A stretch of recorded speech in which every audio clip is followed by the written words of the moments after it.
Halo teman-teman semua, gimana? Udah pada siap belum belajarnya? Di video ini akan disampaikan materi mengenai konsep negara, dan dari beberapa konsep negara tersebut, kira-kira yang mana sih yang paling cocok untuk diterapkan di Indonesia? Jadi yuk disimak terus videonya, kita belajar bareng-bareng.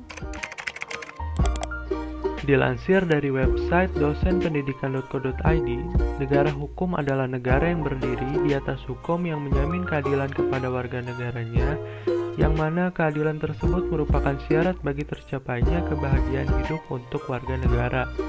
Dan sifat keadilan itu perlu diajarkan rasa susila kepada setiap manusia agar dapat membuat warga negara suatu bangsa menjadi lebih baik. Negara hukum bersandar pada keyakinan bahwa kekuasaan negara harus dijalankan atas dasar hukum yang adil dan baik. Ada dua unsur dalam negara hukum, yaitu yang pertama, hubungan antara yang memerintah dan yang diperintah tidak berdasarkan kekuasaan, melainkan berdasarkan suatu norma objektif yang juga mengikat pihak yang memerintah. Yang kedua, norma objektif itu harus memenuhi syarat bahwa tidak hanya secara formal, melainkan dapat dipertahankan berhadapan dengan idea hukum.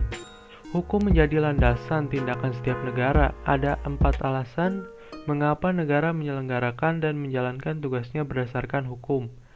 Yang ke-1, demi kepastian hukum. Yang kedua, tuntutan perlakuan yang sama. Yang ketiga, legitimasi demokrasi. Dan yang terakhir, tuntutan akal budi.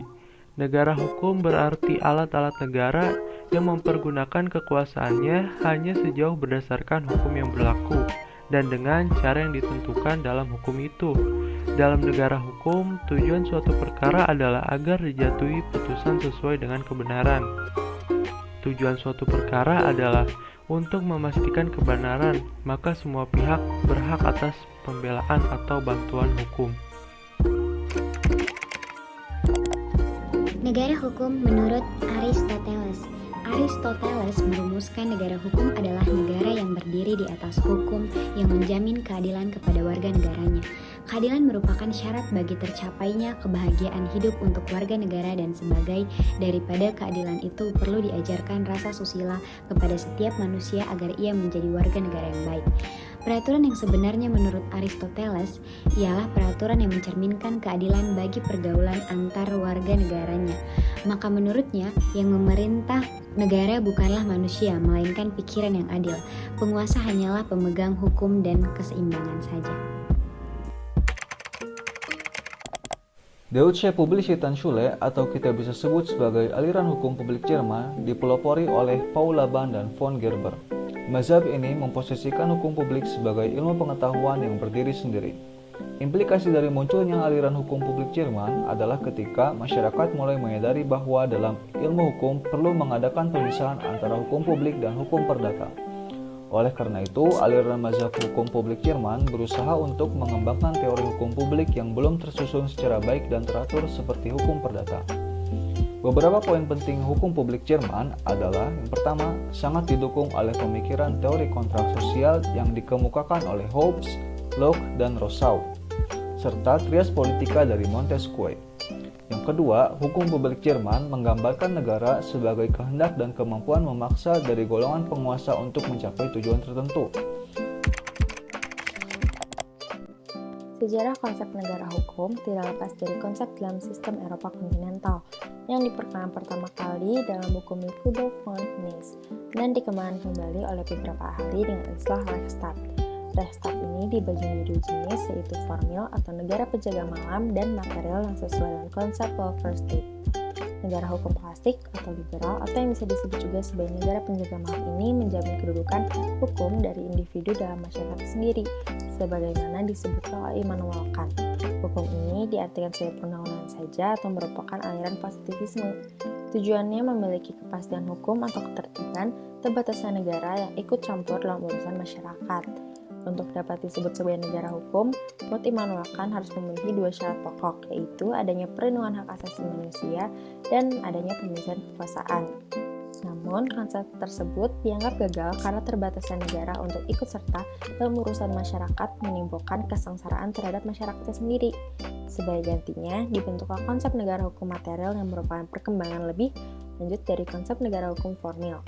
Ada 4 unsur pokok negara hukum material yang dipelopori oleh F. Julius Stahl, yaitu yang pertama adanya perlindungan hak asasi manusia, yang kedua adanya pemisahan kekuasaan, yang ketiga pemerintah harus berdasarkan kepada hukum, dan yang keempat adanya peralihan administrasi.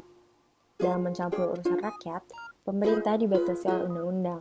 Oleh karena itu, apabila terjadi perselisihan antara rakyat dengan pemerintah, akan diselesaikan dengan peradilan administrasi yang berdiri sendiri.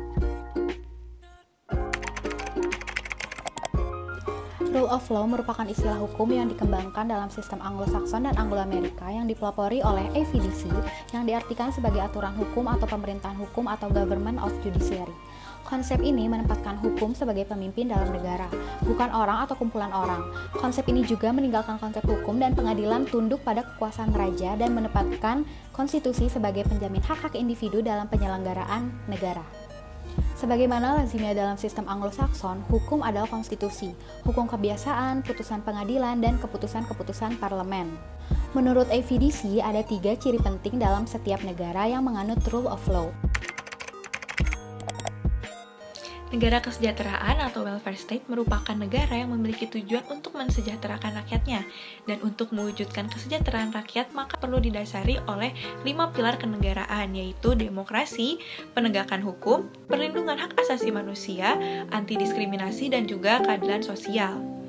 Dalam konsep ini, hukum diartikan tidak hanya sebagai undang-undang, tetapi keseluruhan hukum itu sendiri. Konsep ini juga menekankan pada pengertian dan pencarian hukum dalam keadilan. Ciri utamanya adalah munculnya kewajiban negara untuk secara aktif mensejahterakan rakyatnya, dan yang menghendaki negara turut serta secara aktif dalam kehidupan sosial ekonomi masyarakat di samping menjaga keamanan dan ketertiban rakyatnya.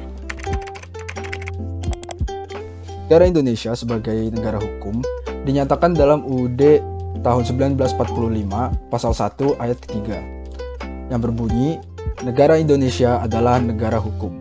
Hal ini mempertegas kepada seluruh masyarakat bahwa Indonesia adalah negara hukum, sehingga rakyat wajib untuk mentaati aturan yang berlaku. Indonesia adalah negara hukum yang berdasarkan pada Pancasila.